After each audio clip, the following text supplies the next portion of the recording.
দেখো সরাসরি স্ক্রিনে তোমরা এই মুহূর্তে ক্লাস 10 এর সেকেন্ড ইউনিট টেস্ট অর্থাৎ দ্বিতীয় পর্যায়ক্রমিক মূল্যায়নের ইংলিশের কোশ্চেনটা দেখতে পাচ্ছ। ফুল মার্কস তোমাদের 40, সময় তোমাদের রয়েছে 1 ঘন্টা 20 মিনিট। দেখো একের দাগে তোমাদের রয়েছে একটা সিনের প্যাসেজ, খুব ভালো করে তোমরা কিন্তু সিনের প্যাসেজটা পড়ে নেবে, তারপরে কিন্তু প্রশ্ন উত্তরগুলো শুরু করবে।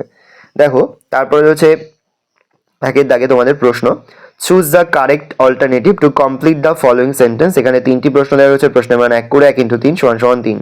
তারপর দুয়ের দাগে রয়েছে অ্যান্সার দ্য ফলোয়িং কোশ্চেন্স। এখানে তোমাদের দুটি প্রশ্ন দেওয়া রয়েছে, প্রশ্নের মান 2 করে 2 × 2 = 4। দুটি প্রশ্ন কিন্তু উত্তর করতে হবে। তারপরে দেখো একটা পোয়েমের প্যাসেজ দেওয়া রয়েছে, খুব ভালো করে তোমরা কিন্তু পোয়েমের প্যাসেজটা পড়ে নেবে, তারপরে কিন্তু প্রশ্ন উত্তরগুলো শুরু করবে। একের দাগে রয়েছে right T for true and F for false statements providing a supporting statements। প্রশ্নের মান রয়েছে 2 করে 2 × 2 = 4। ভালো করে দেখে নাও। তারপরে দেখো তোমাদের একটা আনসিনের প্যাসেজ রয়েছে 3-এর দাগে, খুব ভালো করে তোমার আনসিনের প্যাসেজটা পড়ে নেবে, তারপরে কিন্তু প্রশ্ন উত্তরগুলো শুরু করবে। এখানে একের দাগে মোট তোমাদের দুটি প্রশ্ন দেওয়া রয়েছে, প্রথম প্রশ্নের মান 1, তারপরটা 2। তারপর হচ্ছে দুয়ের দাগে কমপ্লিট দ্য ফলোয়িং সেন্টেন্স। এখানে প্রশ্নের মান রয়েছে 1 করে 1 × 2 = 2। তারপর গ্রামার থেকে প্রশ্ন করা হয়েছে। দেখো প্রথম রয়েছে আর্টিকেল প্রিপোজিশন, প্রশ্নের মান হাফ করে হাফ × 4 = 2। তারপর ডু অ্যাজ ডাইরেক্টেড। এখানে মোট 5টি প্রশ্ন দেওয়া রয়েছে, প্রশ্নের মান 1 করে 1 × 5 = 5। দেখে নাও ভালো করে প্রশ্নগুলো।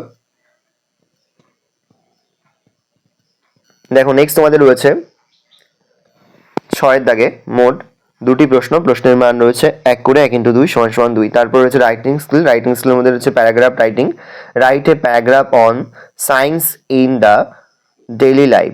দেখে নাও এখানে কিছু পয়েন্টস দিয়ে তার ভিত্তিতে লিখতে হবে।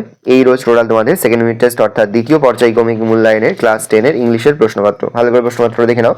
আশা করা যায় প্রতি বছর এই বছর তোমরা কিন্তু আমাদের প্রশ্নপত্র থেকেই সমস্ত প্রশ্ন কিন্তু পরীক্ষাতে কমন পেয়ে যাবে, সেহেতু ভালো করে তোমরা কোশ্চেন পেপারটা দেখে নাও।